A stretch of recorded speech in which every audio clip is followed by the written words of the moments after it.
99 blood balloons. So page 99. Let's go over this. It didn't work. It's not up yet. Here it's trying. So,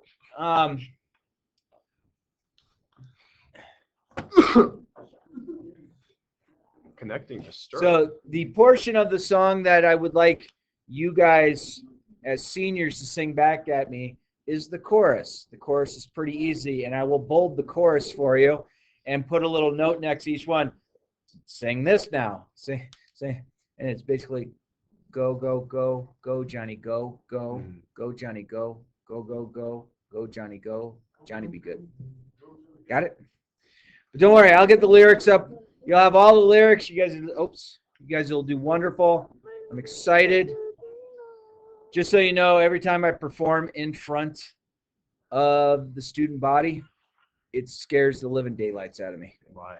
It just does. It's nerves. I'm sweating. It's great. I love it. It's a great.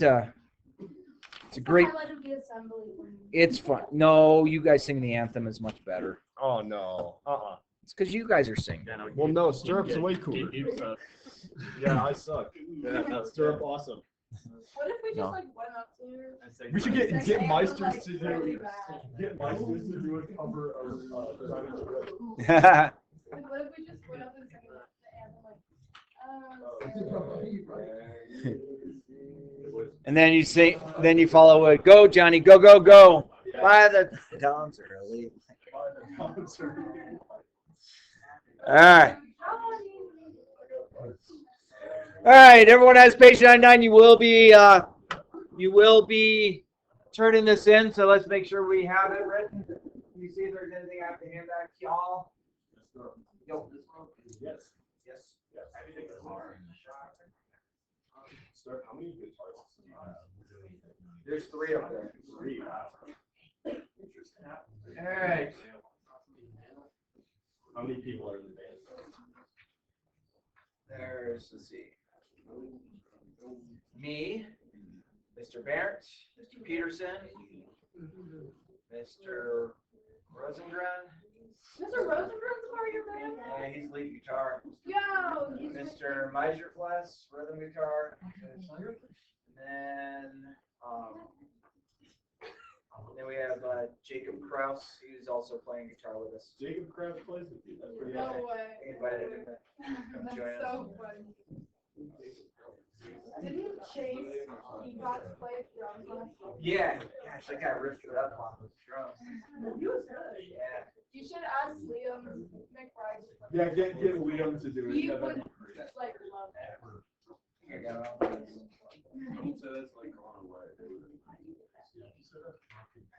All right. You know what I missed? I'll get you tomorrow on. Cool. All right.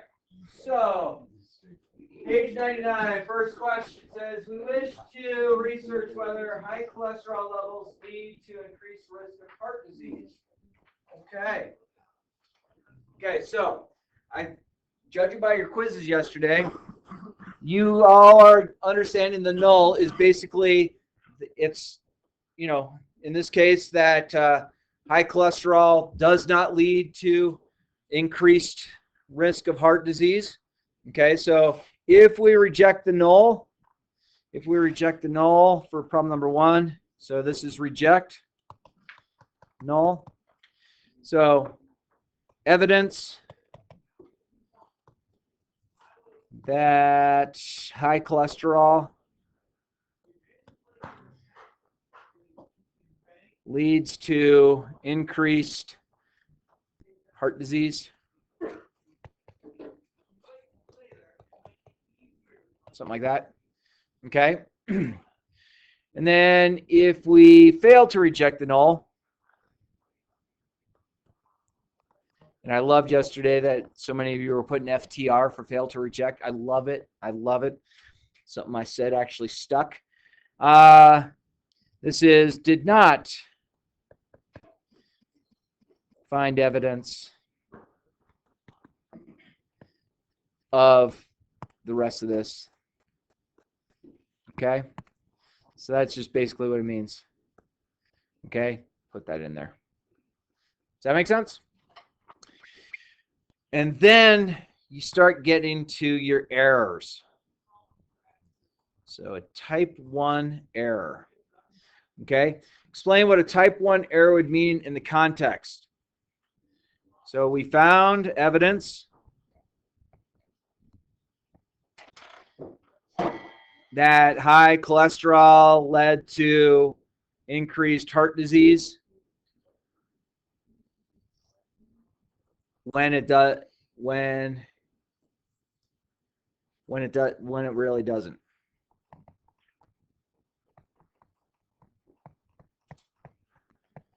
Okay, so it didn't really. It did. So let me explain a type 1 error.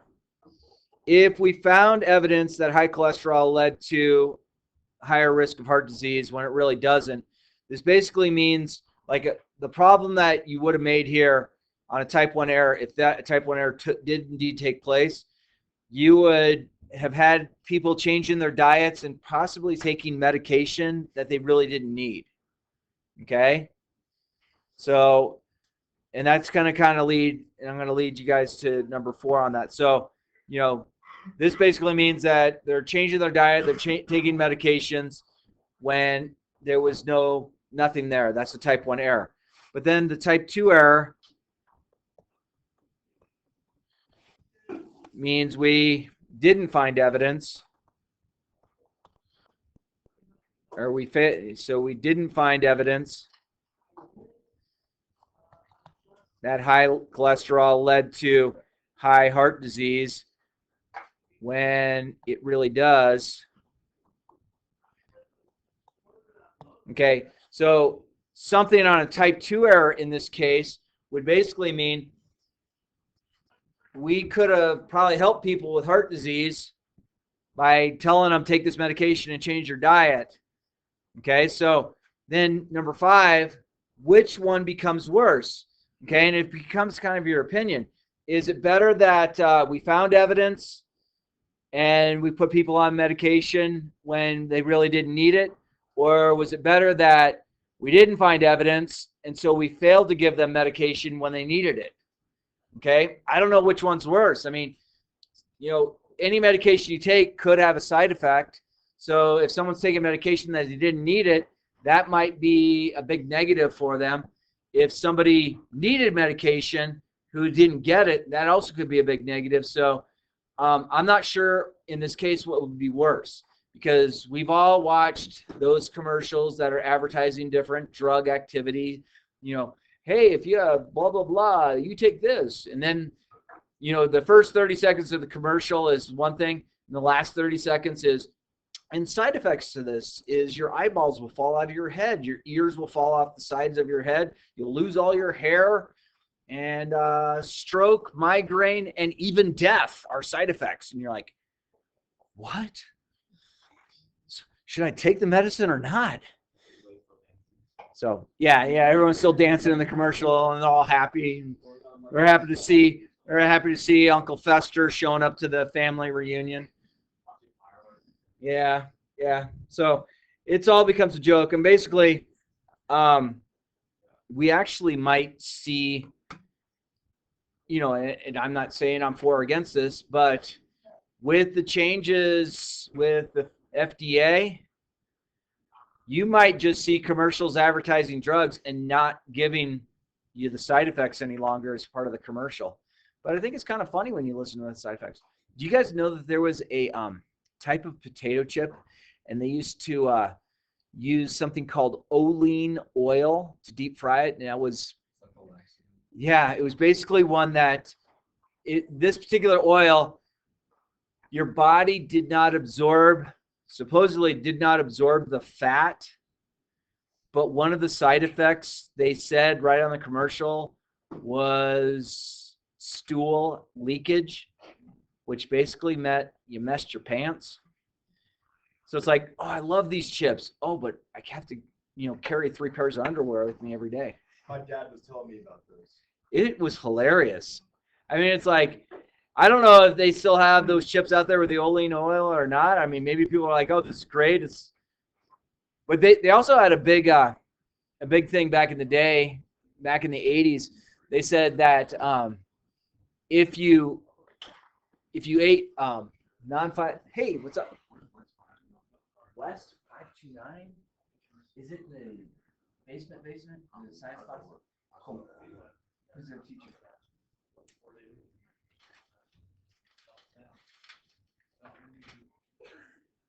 Oh yeah. So go back up the stairs, and then the big stairs go all the way down. Yeah. So last train of thought. What was I saying? Oh, I don't know if those chips are still out there. Surely either their advertisements scared people away. Oh, what I was going to say is the low-fat yogurt. People came out and said, "Oh, I'm eating all this yogurt. It's low fat. It's low fat. It's wonderful. It's low fat. It's low fat." And people are still continuing to gain weight. Well, the fat content didn't necessarily lead to you increasing your weight. It basically was the sugar that was in there. So in order to make something low fat, you have to create more flavor using additives such as sugar or other sweeteners. So people were putting on weight because they were going and getting their froyo. Oh, it's low fat, so it's good for me. Yeah. I remember when I was in health class like a year ago, but yeah, there's like two guys back in like the 70s. They're like low fat or low sugar, so like low fat. And people believe in low fat, so that's why there's a bunch of low fat stuff instead of low sugar stuff. Yeah. I've heard and seen some research that, you guys are all, here in Colorado, we are all relatively healthy compared to other places. All you have to do is, if you ever want to see the unhealthy part of society, go to Disney World. I kid you not. You're watching wait for me. It's like they're walking at a snail's pace and you can't keep up with them. Or you're in your little scooter because you can't walk far. Oh my gosh. You start running for 5 seconds and get winded. Yeah, like done. But there is a direct correlation of when a certain sweetener was introduced in 1982, I believe it was. It's called high fructose corn syrup. And high fructose corn syrup is not good for your body at all. What has high fructose corn syrup in it? Almost everything you buy from the store. It's like even soup. You look at the label on Campbell's soup, high fructose corn syrup. Why does it have high? Because it's inexpensive. And high fructose corn syrup, you need to use the smallest amount to increase the sweetness of something. And your body does not process it the way it processes sugar. If they just had sugar in there, we probably would not have as many people that are have a weight disadvantage.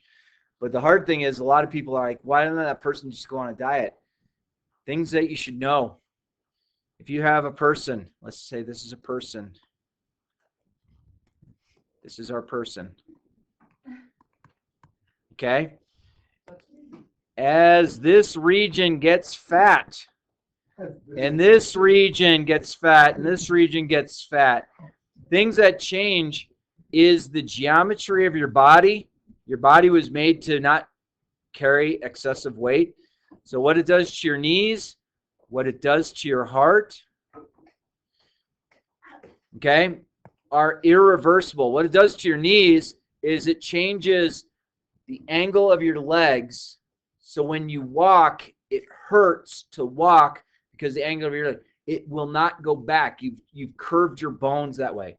When your heart and my heart are about the size of your fist, but you have something that sits on either side of your heart. One has 3 lobes and one has 2 lobes.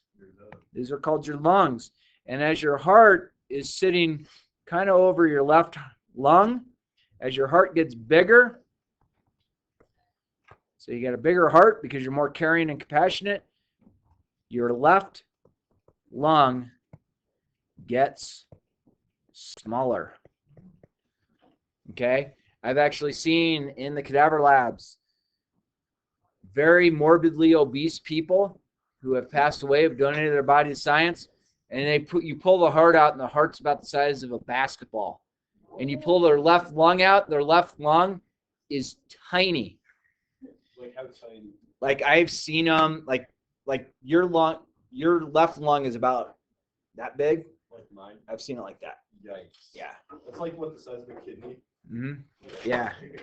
It is a evil thing that happens to your body, and unfortunately, even if you do get gastric bypass and all those things, the knees are still bad, and the left lung is still bad. It becomes almost an impossible situation. So, my friends, watch out for what the younger you are. The younger you are, the easier it is to change what eating habits are. I will tell you, when I go back to Arizona, I mean, when I was at your guys' age in high school, I was 225 pounds. I was a pretty big, same height, but much rounder than I am now because I was a defensive back. Yes, I had some more muscle mass, but I will tell you there was also a lot more of the fat content. But I've dropped, I'm 54 now, so I'm now down to a rightful weight of 175 pounds. So I'm basically 50 less than what I weighed in high school. You should give us some like a photo album of like your high school years. I could show you a picture. Yeah. I didn't look like I was heavy, but if you saw the picture, you're like, there's a lot more of me than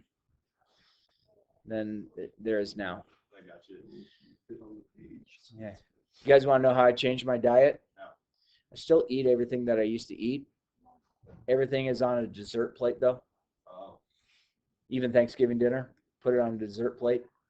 I'll mound a dessert plate, which is now a more adequate serving size than mounding a 12-inch plate. Yeah. That's how I changed it. So, if any of you, I'm here all day long for bad advice. All right. Moving down, it says some staff at restaurants leave a mint with the check. Some research suggests that leaving a mint will increase the tip. Oh, wow.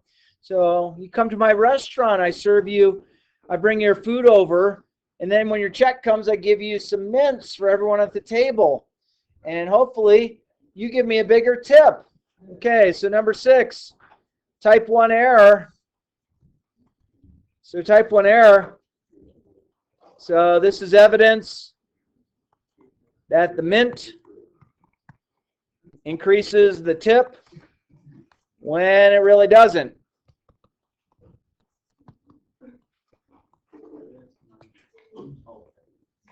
Didn't someone get on jury duty because of type 1 error? Yep. That's Ledger.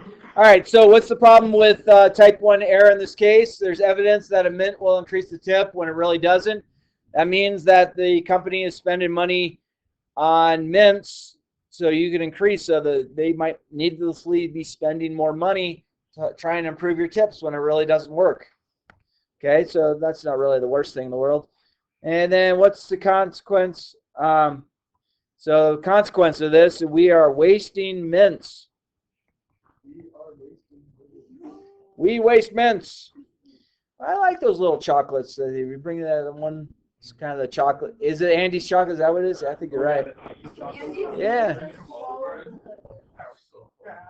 Yeah. All right. Type 2 error means we fail to find evidence that the mint increases the tip when it really does. Okay? So, what is the side effect of this one? Yeah, we're missing out on our tips. Missing more money in a tip. Tell your company to get on the ball. All right. If research suggests that leaving a mint doesn't lead to a higher tip, are there potential benefits of leaving mints? Okay, if the research suggests that this mint doesn't lead to a higher tip, is there anything? People like mints. And as long as you didn't lick the mint before you gave it to them, they might come back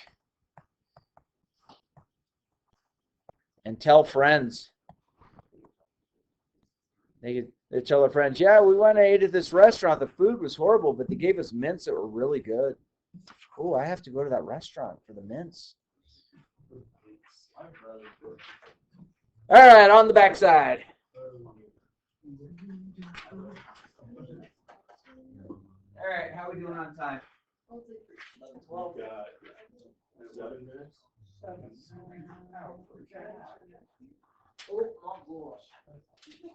All right. He says, says the study is performed to see if there's a new type of shark repellent that is effective of keeping sharks away from scuba divers. Oh, that sounds like a good idea.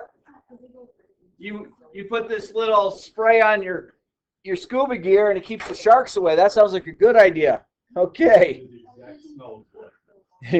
So for problem 11, state the null and the alternative. So repellent is not effective. And then our alternative, our repellent is effective. Okay. So type 1 error, type 2 error. Ooh, this could be bad. Okay. Type 2.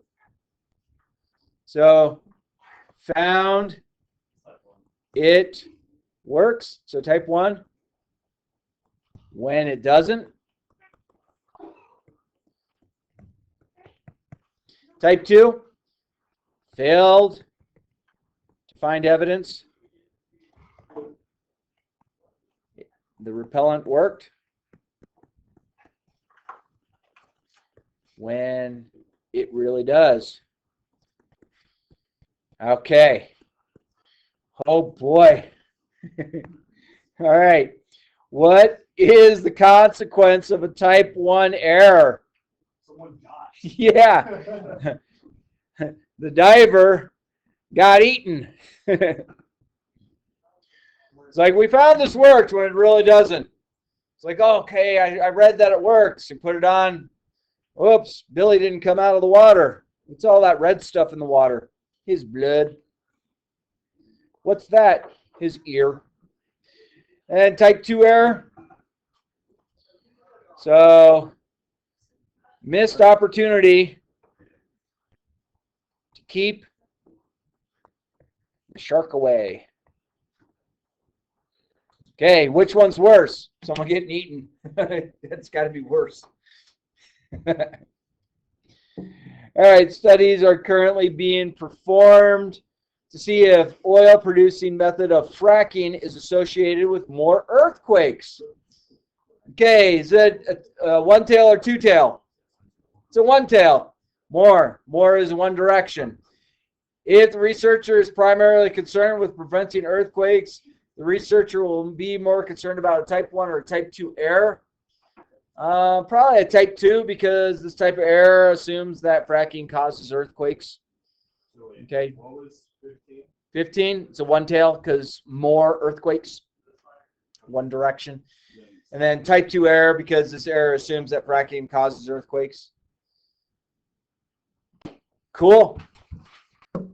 You guys are done. I didn't have a lesson for you. Make sure your name is on that.